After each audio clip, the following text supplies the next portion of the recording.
मातरम। भारत माता की जय। राजू भाई अमर रहे। जय आयुर्वेद। साथियों, अब हमें जो काम करना है, जो एक लड़ाई लड़ रहे हैं फसल की और नस्ल की, उस नस्ल को किस तरह बचाना है और पूरा आयुर्वेद में क्या कंसेप्ट है नस्ल बचाने का, उत्तम नस्ल पैदा करने का, और उससे पहले हमें क्या तैयारी करनी पड़ती है। क्योंकि मैं ये बात क्यों कह रहा हूं, क्योंकि मान लीजिए अगर कोई किसान भी है ना, एक किसान भी अपनी जो फसल बोता है उससे पहले उसमें पानी देता है, जमीन में खाद देता है। लेकिन दुर्भाग्यवश आज के टाइम में हम जब संतान पैदा कर रहे हैं तो संतान सारी की सारी भूल चूक की संतान है। हम कोई तैयारी ही नहीं करते। हम संतान की दुर्भाग्य देखिए, हम संतान की तैयारी नहीं करते। तो साथियों, मैं आपका जो ध्यान कराना चाहता हूं वो चाहता हूं गर्भ संस्कार जो अध्याय है। हर आयुर्वेद में हर ऋषि ने गर्भ संस्कार पे बहुत लंबा चौड़ा लिखा है कि उत्तम संतान की प्राप्ति कैसे हो। क्योंकि ये देखिए कि मतलब आज संतान पैदा करने के नाम पे किस तरह लूट व्यवस्था खड़ी कर दी गई है, किस तरह व्यवसाय खड़ा कर दिया गया है। जैसे ही महिला कोई बच्चा कंसीव करता है उसको क्या क्या टैबलेट, क्या क्या गोलियां दी जाती हैं, किस तरह से उसका मतलब बच्चे का वेट बढ़ा के जानबूझ के सर्जरी की जाती है। सर्जरी के बाद बच्चे को किस तरह मौके पे एडमिट करना, ऐसी व्यवस्था कर दी है कि बच्चा जीवन से लेके मृत्यु पर्यंत तक सिर्फ और सिर्फ दवाइयों पर ही जिए। ऐसा आप लोगों के लिए पूरी व्यवस्था खड़ी कर दी गई है। साथियों, बहुत बड़ा जाल है। इतना बड़ा जाल बुन दिया है कि मतलब आने वाली जो पीढ़ी है वो बिना दवाई के अपना जीवन जी पाएगी। बड़ा बड़ा चंभा सा लगता है साथियों जब भी आप आयुर्वेद को पढ़ना शुरू करो। देखिए, मैं वैद्य नहीं हूं, मैं सिर्फ आयुर्वेद को पढ़ता हूं और आयुर्वेद का जो पहला सूत्र स्वस्थ के स्वास्थ्य की रक्षा करना, मैं उस पर ही काम कर रहा हूं। मैं कोई वैद्य की श्रेणी में नहीं आता। देखिए, सभी ऋषियों का एक मत है कि सतयुग में जो था वो 400 साल की उम्र बताई गई व्यक्ति की, स्वस्थ व्यक्ति की। उससे अगला जो युग उसमें 300 साल की बताई गई, उससे अगले युग में 200 साल की बताई गई। आज जो कल युग है इसमें 100 वर्ष की आयु बताई है। अगर कोई व्यक्ति ईमानदारी से आयुर्वेद के तरह से जीवन जीता है तो 100 वर्ष की कम से कम आयु बताई गई है आयुर्वेद में। लेकिन दुर्भाग्यवश आज 60 की उम्र 65 की उम्र तक ही लगभग सारी वो बीमारी खड़ी हो रही है जिसकी हम कल्पना भी नहीं करें। वो तो छोड़ दीजिए, आज बच्चे 10-10 साल के, 12-12 साल के, 5-5 साल के, ऐसा कोई बच्चा, ऐसी कोई अवस्था नहीं जिसमें हम दवाई नहीं खा रहे हैं। तो वो बच्चे हमें किस तरह पैदा करने होंगे। क्योंकि मैं एक बात बार बार कहता हूं, आपने उदाहरण, मैंने आपको कई बार उदाहरण दिया होगा, आपने सुना भी होगा कि छत्रपति शिवाजी की माँ जीजाबाई ने 22 वर्ष का समय लगा था छत्रपति शिवाजी को पैदा करने में। जब मुगलों का जब दमन था भारत पे, जब मुगलों का अत्याचार था, तो उसकी माँ ने कहा था कि मुझे संतान नहीं चाहिए, मुझे अगर संतान मुझे पैदा करनी तो मुझे वो संतान चाहिए जो मुगलों से भारत को आजाद करा सके। तब साथियों उसके राजवैद्य ने 22 वर्ष का समय लगा उस छत्रपति शिवाजी को पैदा करने में।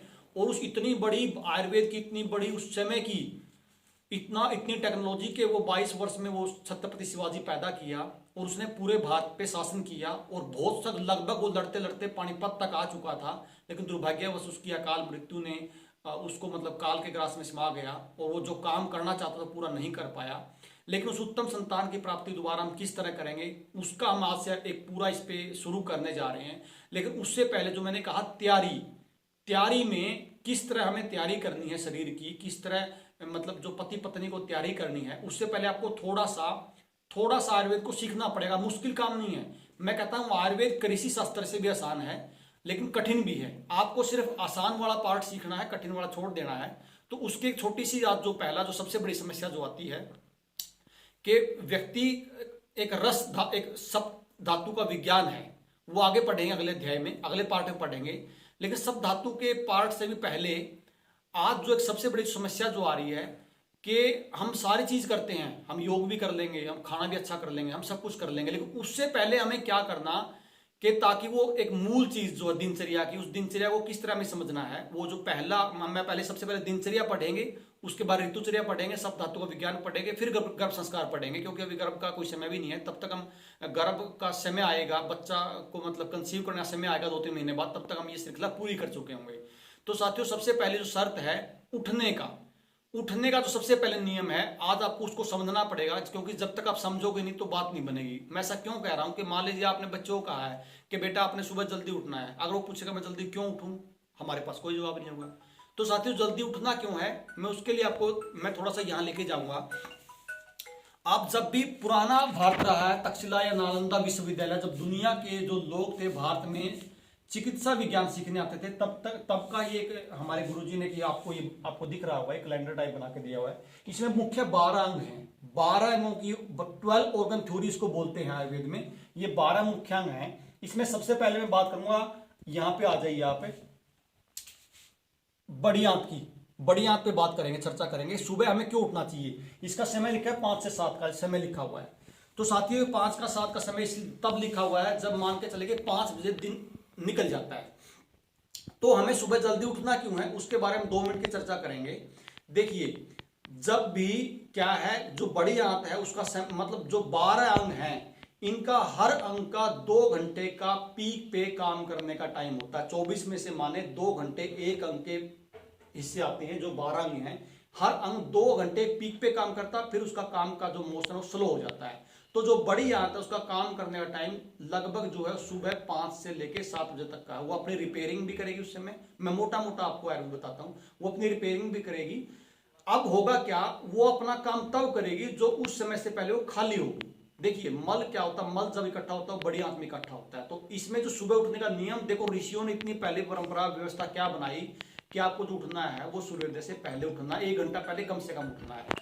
तो वो इसलिए नियम बनाया ताकि जब बड़ी आंत अपना काम करना शुरू करे तो उससे पहले वो खाली हो जानी चाहिए। इसीलिए सुबह उठ के 4 बजे ब्रह्म मुहूर्त में आपको फ्रेश होने का नियम बताया।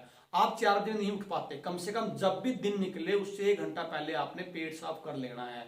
उसका नियम ये भी है, अगर उस समय अगर आप जिससे मान लीजिए आप उठते हो 8 बजे या दिन निकलने के बाद उठते हो, तो क्या होगा, ये जो वात का प्रभाव होगा, जब वायु जब बड़ी आंत में से गुजरेगी, अगर वो खाली होगी तो अपना काम परफेक्ट करेगी। नहीं तो जो क्या है, अगर आंत मल की भरी हुई है तो वायु ऊपर उठना शुरू करेगी। और दुनिया के जो वात के रोग हैं, दुनिया के आपको गैस के रोग हैं, आपका जीवन में कभी पेट साफ नहीं हो पाएगा। तो साथियों, जो 1 मिनट की चर्चा के लिए आज ये पहला पार्ट बनाया है, इसमें सबसे पहले ध्यान ये रखना कि आप, हो सकता है कि आप फ्रेश हो जाओ लेट उठने पे भी, लेकिन जो आपको शरीर को काम करना चाहिए था, आपकी आंत में जो बड़ी आंत में काम करना चाहिए था, उसका पहले जो सबसे पहला जो नियम था वही वो फेल हो जाता है। तो आप जीवन में चाहे योग कर लेना, चाहे कितना ही ऑर्गेनिक खा लेना, कुछ भी कर लेना, अगर उठने का नियम आपका सही नहीं है तो आप जीवन में कभी भी स्वस्थ नहीं रह पाओगे। ये बात आप नोट कर लेना। तो साथियों, सबसे पहला नियम कि सुबह जल्दी क्यों उठना, वो इसलिए उठना है ताकि जब बड़ी आंत का काम करने का समय हो तो उससे पहले आंत खाली हो जाए और उसमें से आसान से वायु जो वायु का संचार हो सको, अपनी रिपेयरिंग कर सके और आप अपना पेट साफ भी समय से कर सको। तो ये धीरे धीरे 12 अंग है, ये किस तरह से काम करते हैं मोटा मोटा आयुर्वेद में आपको बताऊंगा पार्ट के हिसाब से। तो सबसे पहले नियम आप ये बनाइए, अपने बच्चों को बताइए, बेटा सुबह उठने इसलिए जरूरी है, ऋषियों ने बुजुर्गों ने इसलिए व्यवस्था सुबह उठने की थी ताकि आप समय से पेट आपका साफ हो जाए और जो आपका जो शरीर का प्रत्येक अंग है वो स्वस्थ अपना सुचारू रूप से काम कर सके। तो साथियों, आशा है आप ये चीजें, क्योंकि मैं इसलिए कह रहा हूं, देखो आज तो बहुत सारी चीजें सरकार आपको मारने के पीछे ही पड़ी है, ये मान लेना, क्योंकि एक बीमारी के नाम पे आपको क्या क्या दिया जा रहा है, आपके साथ भविष्य में क्या क्या होना, वो तो एक विषय है ही, उसमें तो कोई दो राय नहीं है। अगर हम उससे भी बच गए तो भी किस तरह बचेंगे, क्योंकि आपको निपटाने की पूरी तैयारी है। क्योंकि इस पे कोई नहीं बोलेगा, ना कोई डॉक्टर बोलेगा, ना कोई सरकार बोलेगी, ना इसकी कोई एडवर्टाइजमेंट करेगा, आपको निपटाने की पूरी तैयारी है।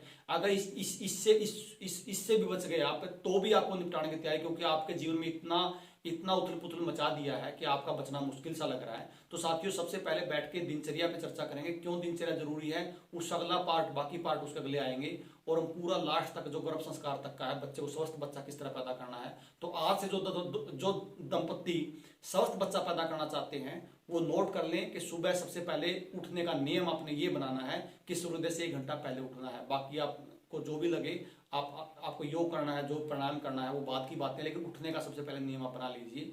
तो साथियों, वंदे मातरम, भारत माता की जय। आपको वीडियो पसंद आई होगी, धन्यवाद।